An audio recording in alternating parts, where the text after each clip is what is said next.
the transcripts and chat with the president about them. I think what we see here is that the Speaker of the House. Yeah, we went over to the White House and Who's we, Congressman? You and Democrats? Just Republicans? I didn't take any. I didn't check anybody's voter registration card, but I can tell you that. I mean, you know who Democrats and Republicans are. Was it just? I'm just trying to find out. Did the president call over a bunch of? It was a group of legislators. Hallie, the bottom line here is that in this transcript, there is no quid pro quo. There is no improper leverage, and the overall tone of this transcript is that it is mutually laudatory. You have President Zelensky and President Trump both complimenting one another for trying to root out corruption in their respective countries. And I think it's important context that Zelensky wins his election on an anti-corruption campaign. And so it's only natural that that would be something that would be discussed. Frankly, if the Democrats think that they're going to impeach on this, I think that it will be politically fatal for them. Okay, there's a lot to unpack in that, Congressman.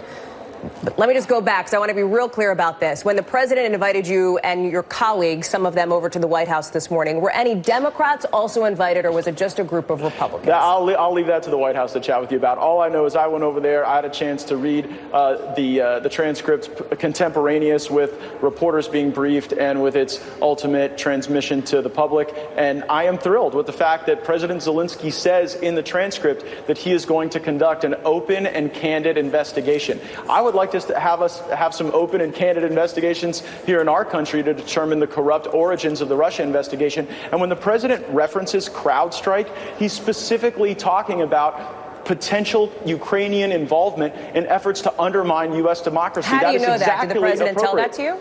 It's in the transcript. The president references CrowdStrike. It's not clear from the transcript, right? So was this something you brought up with the president? The words are there. No, the words are in the transcript where there's a reference to CrowdStrike.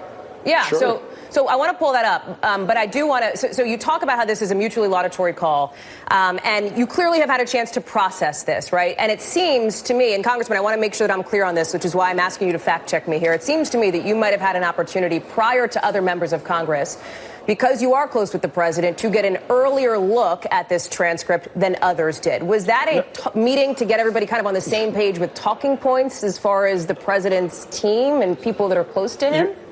Hallie, it's a 5-page document. It doesn't take very long for everybody to read it and be on the same page. No, I get it. You're answering a different question, though, Congressman. Yeah, let me bring you back to the question I'm trying to get at here, which is... As you well know, because you work at the White House, there are reporters who get briefed on these things contemporaneous with their release. Members of Congress do as well. I think that key committee chairmen, others in Congress, members on the operative committees. I'm a member of the Judiciary Committee, so I had a chance to look at it contemporaneous with it being released, I think, to members of the press. And you mentioned key committee chairmen. Were any of those House committee chairmen there? Any of those Democratic chairmen?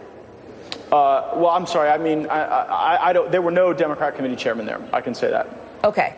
And what did the president say to you about this transcript? What was his message to the Republicans, apparently, who were in this room getting a sort of look at this, getting briefed on this? Did he seem comfortable releasing it? Oh, yeah. The president has no worries whatsoever that this is going to result in any sort of impeachment. In fact, the president pointed out to us that throughout the transcript, he is serving as an advocate for the Ukraine. I mean, if you look at the very beginning of this transcript, you have the president of the United States and the president of the Ukraine functionally throwing shade at Macron and Merkel for not doing enough for the Ukraine. And so they begin with this notion that they're on the same team trying to work for the advancement of democracy and the protection of the Ukraine. It is entirely appropriate. If you would accommodate this, Congressman, Senator Chuck Schumer is speaking now, the Democratic side of this. I'd love for you, if you're able to, I know your time is precious,